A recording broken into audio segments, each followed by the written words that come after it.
মনে করেন ঢাকার ফার্মগেটে একটি পারমাণবিক বোমা পড়ল। বলাই বাহুল্য ব্যস্ত শহরের চঞ্চলতা মুহূর্তের মধ্যে নিঃশেষ হয়ে যাবে। কোনো কিছু বোঝার আগেই ধ্বংস হয়ে যাবে আশপাশের সবকিছু।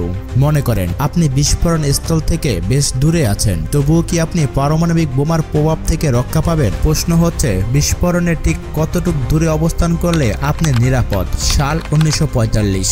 হিরোশিমা ও নাগাসাকির ঘটনা আমরা সবাই জানি। ফ্যাটম্যান ও লিটল বয়ের আঘাতে জাপানের এই দুটি শহরের প্রাণ হারায় 2 লাখেরও বেশি নিরীহ মানুষ। যুগের পরিবর্তন হয়েছে, প্রযুক্তির উন্নয়ন এখন আরো দ্রুত গতিতে বেড়েছে, সে সাথে বাড়ছে পারমাণবিক অস্ত্র ব্যবহারের ঝুঁকি। বিশ্ব এখন মজুদ পারমাণবিক অস্ত্রের সংখ্যা 13,000-এরও বেশি।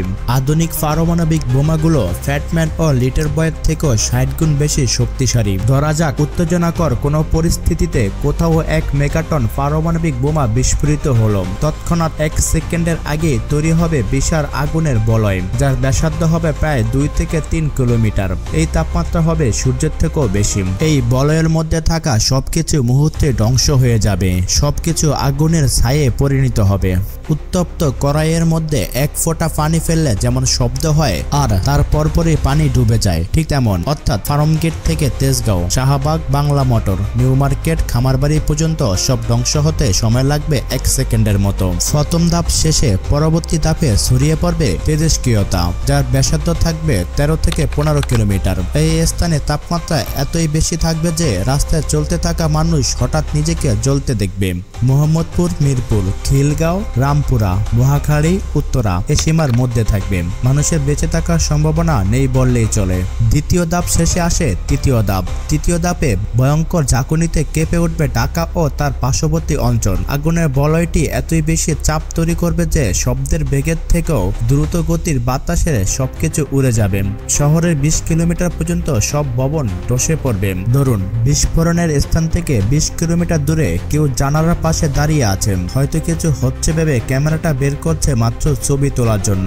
বাটনে ক্লিক করার আগে সব ধ্বংস হয়ে যাবে। দূরত্বের সাথে ঝাঁকুনি বা বিস্ফোরণের প্রভাব কমে আসলেও এই এলাকার মধ্যে থাকা তেল ও গ্যাসের পাম্পগুলো যেন আগুনে ঘি ঢালার মতো পরিস্থিতি তৈরি করবে। এ সময় তৈরি হবে মাশরুমের মতো মেঘ, কার্বন কণায় ছেয়ে যাবে পুরো আকাশ। শুধু তাৎক্ষণিক মৃত্যু নয়, পারমাণবিক বোমা বিস্ফোরণ হতে পারে লক্ষ লক্ষ মানুষের মৃত্যুর কারণ। তেজস্ক্রিয় কণা বাতাসের গতি অনুযায়ী 50 থেকে 80 কিলোমিটার পর্যন্ত ছড়াতে পারে। নরসিংদী, গাজীপুর, মুন্সিগঞ্জ, মানিকগঞ্জ, এমনকি ভারতীয় সীমান্তের কাছাকাছি অঞ্চলে তেজস্ক্রিয়তার প্রভাব পড়তে পারে। এই এলাকায় কেউ বেঁচে থাকলেও তেজস্ক্রিয়তার প্রভাবে নানান রোগ সংখ্যা থেকে রক্ষা পাওয়ার কোনো উপায় নাই। ধরুন অলৌকিকভাবে এত কিছুর পরও আপনি বেঁচে আছেন, চোখ খুললেই মনে হবে নরকে পৌঁছে গেছেন। আপনার মতো আরো 2 জন যন্ত্রণায় কাতর মানুষকে দেখা যেতে পারে। তারা পানি, খাবার আর চিকিৎসা চাইবে, কিন্তু কিছুই পাওয়া যাবে না। কে বাঁচাতে আসবে? আশেপাশের শহর বা পাশের দেশ থেকেও সাহায্য পৌঁছানো কঠিন হবে। বিস্ফোরণে জাহাজ, বিমানবন্দর কিছুই অবশিষ্ট থাকবে না, সপুরে ছাই। মোবাইল নেটওয়ার্ক কাজ করবে না, কেউ চেষ্টা করলেও তেজস্ক্রিয়তার কারণে শহরে ঢুকতে পারবে না। সাথে থাকবে প্রাকৃতিক বিপর্যয়ও। কার্বন কণায় তৈরি মেঘের কারণে সূর্যের আলো পৃথিবীতে পৌঁছাতে পারবে না। নেমে আসবে নিউক্লিয়ার উইন্টার। বৃষ্টি নামবে, তবে সে বৃষ্টি হবে অ্যাসিড বৃষ্টি। শুধু ঢাকা নয়, পার্শ্ববর্তী এলাকাগুলোও ক্ষতিগ্রস্ত হবে। শস্য উৎপাদন প্রায় বন্ধ হয়ে যাবে। নেমে আসবে দুর্ভিক্ষ। এই তো গেল মেগাটন শক্তিসম্পন্ন পারমাণবিক বোমার কথা। যে অস্ত্র গোটা মানবজাতি ধ্বংস করার ক্ষমতা রাখে, সে অস্ত্র তৈরিতে বিশ্ব নেতারা এত মরিয়া কেন? 2017 সালে বিশ্বের 2/3 দেশ পারমাণবিক অস্ত্র নিষিদ্ধ করতে সম্মতি হয়েছেন। তবে পারমাণবিক শক্তিধর দেশগুলো বিরোধিতার কারণে তা পুরোপুরি কার্যকর হয়নি।